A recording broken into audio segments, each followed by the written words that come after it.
C'est parti, aujourd'hui on va parler de deux séries dystopiques, Full Night et Fire Punch. Voilà, comme le monde va mal, je me suis dit, lisons des mangas sur le monde qui va mal, comme ça au moins on pourra se préparer. Le tout premier dont je vais te parler, c'est Full Night de Yasuda Kasumi. Alors c'est un seinen qui date de 2020, il compte 8 tomes en France, 10 au Japon et il est toujours pas terminé, donc en cours. De quoi ça va nous parler Full Night? En gros, on est dans le futur, et ça fait une centaine d'années que la Terre n'a pas vu un seul rayon de soleil. Il y a une espèce de nuage noir énorme qui empêche les rayons du soleil de percer, et la Terre est donc dans l'obscurité depuis des dizaines d'années. T'imagines bien que ça pose quelques problèmes, au-delà du moral et de la petite luminothérapie qu'il va te falloir. Si t'as bien suivi les cours de Fred et Jamy, les plantes s'en servent un petit peu, la photosynthèse, tout ça. Et qui dit plus de plantes, dit plus d'oxygène, donc plutôt emmerdant pour l'humanité. Les scientifiques sont un petit peu démerdés pour essayer de trouver une solution à ce problème, et ils ont inventé la transfloraison. C'est une technique qui permet de planter une graine dans un corps et de le transformer en fleur. C'est au-delà de juste faire du corps une espèce de terreau, c'est vraiment l'entièreté de l'être humain qui va se transformer en plante. Sauf qu'éthiquement c'était moyen de transflorer à tout va. Ils ont donc décidé de ne faire ça que sur les personnes qui sont mourantes, et en plus avec leur accord. C'est un peu comme un don d'organes quoi, faut que tu sois un peu consentant. Et c'est un processus qui peut prendre du temps et qui peut prendre jusqu'à 2 ans. Ça peut permettre à des gens qui sont malades aussi de gagner un petit peu de temps, de durée de vie, parce que la plante entre deux, elle va les maintenir en vie. Et au-delà de faire un geste pour l'humanité, il y a un petit avantage à se faire transflorer, c'est qu'on te file 10 millions de yens. Alors 10 millions de yens, j'ai regardé, c'est un peu plus de 60 000 balles. Donc ça peut aider dans la vie, surtout dans ce monde un peu post-apo, dans lequel les disparités sont vraiment bien renforcées. Tu vas avoir des très pauvres et des très riches. Et donc les très pauvres qui ont pas grand chose à se mettre sous la dent, ben ils se disent, dis donc, ça serait bien l'occasion, je me fais transflorer, certes je meurs dans 2 ans, mais au moins ça serait mieux que cette vie de misère. Et c'est notamment ce que se dit Toshiro qui va être le héros central du manga. Toshiro, c'est un petit gars, un jeune homme qui a une vie de merde. Alors lui, il fait partie de cette classe qui a pas grand chose, qui a pas un rond, et sa mère est notamment totalement tarée. Enfin, elle a un problème mental et il peut pas trop la soigner parce qu'il a pas un rond. Et elle est surtout très agressive. Dès qu'il rentre chez lui, il sait pas trop si elle va essayer de le planter avec un poignard ou pas. Donc il est un petit peu tendu au quotidien. En plus, il travaille dans une usine de merde, où il gagne des clopinettes, où il est traité comme un bon vieux bouseux. T'imagines bien le profil du gars. Il est au bout de sa vie, il en peut plus, il a plus personne, et donc il se dit, la transfloraison, vas-y, let's go, je tente. Il essaie de se rendre un peu malade, sauf que au laboratoire, il tombe sur quelqu'un qu'il connaît. Car on va suivre un autre personnage dans le manga, qui est une jeune femme, qui fait partie des scientifiques et qui opère la transfloraison, et qui est notamment une ancienne connaissance à lui. Donc elle voit bien que son dossier il est un peu merdouilleux et qu'il est pas vraiment en train de mourir. Sauf qu'elle entend ses supplications et elle dit « Ok, vas-y, je te transflore, t'auras plus que 2 ans à vivre, mais 2 ans avec de l'argent. » Il ressort de là, il a été transfloré, mais il se rend compte d'un truc un peu bizarre qui n'arrive pas d'habitude aux gens qui se font transflorer, c'est qu'il arrive à entendre les pensées, les sentiments, ce que pensent les autres plantes qui sont issues d'une transfloraison. Ceux qui étaient anciennement des humains, quoi. Ce sont d'ailleurs des plantes qui arrivent aussi à ressentir ce que ressentent les êtres humains autour d'eux. Donc s'il y a quelqu'un dans la pièce qui est un peu énervé, les plantes le ressentent et Toshiro il le sait.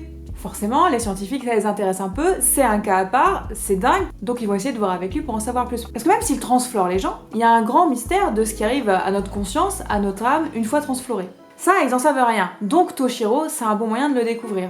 Voilà, ça en gros, c'est vraiment le topo de base de comment démarre l'histoire. C'est un seinen, c'est un manga qui est assez noir.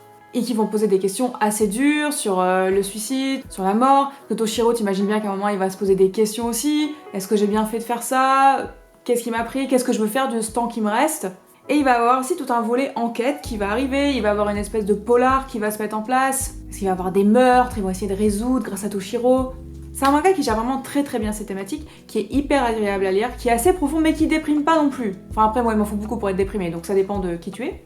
Moi qui adore lire des choses un petit peu post-apo, parfois c'est un peu redondant. Et ben là non, il y a un petit peu de fraîcheur et on lit les tomes un à un sans s'arrêter. Parce qu'au-delà de ça, le dessin il est vraiment particulier. Il a une papate, tu vois, il a son petit style à lui l'auteur.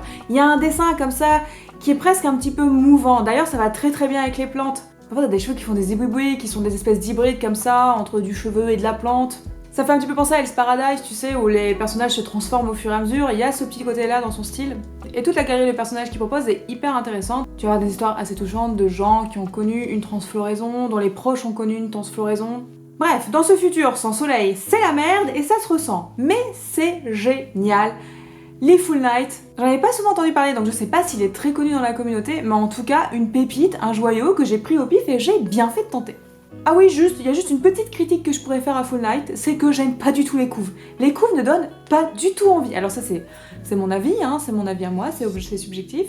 Le deuxième manga dont on va parler, c'est Fire Punch de Tatsuki Fujimoto. Alors Tatsuki Fujimoto, est-ce qu'on le présente encore? C'est le mec qui a fait les Chainsaw Man, qui a fait Look Back, Adieu Eri.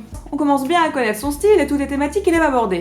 Fire Punch, c'est avant Chainsaw Man, c'est même avant Adieu Eri, puisque ça date de 2016, ça comporte 8 tomes et c'est terminé. C'est rangé dans la catégorie shonen, mais âme sensible, ça se tenir quand même. Moi, je me t'ai dit que c'était un seinen en le lisant. C'est un petit peu trashouille, tout ça. En France, il existe en édition simple, mais là, en ce moment, ils sont en train de sortir une édition qui s'appelle Burning, qui sont des doubles volumes, et elle est assez jolie. De manière générale, ces couves sont assez immédiates, c'est efficace. Alors, dans quel monde post-apo sommes-nous cette fois-ci? On est dans le futur, on sait pas trop quand, sans doute des centaines d'années après notre ère.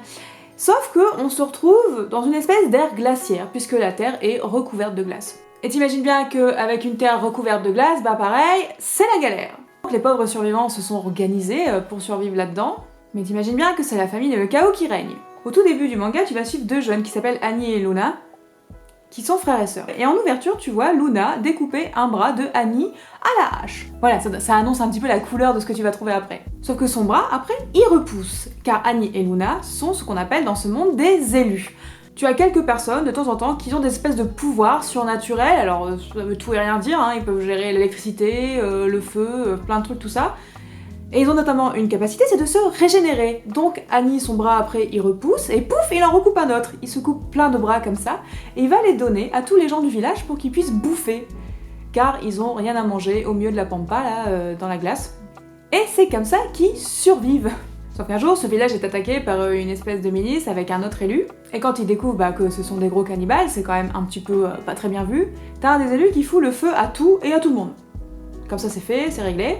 Sauf que c'est un feu qui ne s'éteint qu'une fois qu'il a consumé ce sur quoi il se pose. Sauf qu'on le rappelle, Annie et Luna se régénèrent en temps réel. Alors Luna se régénère moyen, donc elle meurt. Par contre, Annie, en même temps qu'il est brûlé, en même temps il est régénéré. Et donc, il est en souffrance perpétuelle, car il est, sur le bûcher, H24. Il est donc le seul à survivre du village, et il a très envie de se venger. Alors il met des années à récupérer son corps, à commencer à pouvoir se déplacer, à s'habituer à la douleur perpétuelle, l'enfer, et il devient une espèce de machine en flamme, prêt à tout tuer. Et notamment en flamme, dès qu'il touche quelque chose, cette chose, elle va mourir. Parce que tu ne peux pas éteindre les flammes avec de la flotte, c'est pas possible, ce sont des flammes perpétuelles. C'est lui qui devient un petit peu le fireman de l'histoire. C'est lui que tu vas suivre au tout début du manga. Voilà, je peux pas t'en dire plus, sinon après je spoil de ouf. Mais en gros, c'est vrai que ce monde gelé, il est pas vraiment grouillant de vie. Donc tu vas découvrir au fur et à mesure des personnages que Ines va croiser. Et ils sont tous un petit peu fous, ou vraiment dans leur propre réalité, dans leur propre délire. C'est du Tatsuki Fujimoto, ça change pas. Il a toujours des personnages vraiment hauts en couleur, et qui vivent tous un peu dans leur propre délire. C'est comme vraiment, tu as le personnage de Togata, qui est une fan de cinéma, qui est d'ailleurs la seule qui se souvient de ce qu'est le cinéma. Et donc elle ne parle que en référence de film. C'est à se tordre de rire, moi j'ai eu des vrais bons fous rires avec elle. Chacun a son petit objectif personnalisé, et il va tout faire pour le réaliser. C'est un peu comme Denji dans Chainsaw Man, dont l'objectif au début est de toucher les boobs. Il y en a une, son objectif c'est faire un film. Au milieu du monde où c'est la misère. Tu vas retrouver évidemment tous les délires du post-apo, comment survivre. Tu vas aussi découvrir les horreurs que prête à faire l'humanité pour survivre. Tu vas retrouver cette histoire de très pauvres, de gens exploités, de personnes qu'on prive de liberté pour le bien commun. Avec Fujimoto, on va vraiment dans les bas-fonds de l'âme humaine, hein, très clairement. Et en même temps, est-ce que c'est pas un petit peu ce qui se passerait dans la vraie vie? Vu ce qu'il y a en ce moment en termes de politique, on se dit qu'on s'en approche. Fire Punch, ça a été fait avant Adieu Eri, dont je t'ai déjà parlé, qui était un manga sur le cinéma, qui parle de cinéma, dont le découpage est imprégné de cinéma, et tu vas retrouver ça dans Fire Punch. Si tu aimes le cinéma, tu vas adorer Fujimoto, tu vas adorer Fire Punch. Alors c'est quelque chose que j'ai moins retrouvé dans Chainsaw Man, ça m'a moins marqué, ou il faudrait que je les relise, peut-être que maintenant je le verrai. Je vais pas vous faire une critique de son dessin, hein. Je vais pas vous faire une critique de son découpage. Moi j'ai rien à redire, 20 sur 20, copie parfaite. Après, il faut quand même aimer son humour, qui est très noir, qui est aussi pas mal porté sur le cul parfois. Et faut pas être étonné de voir les gens se comporter comme des connards.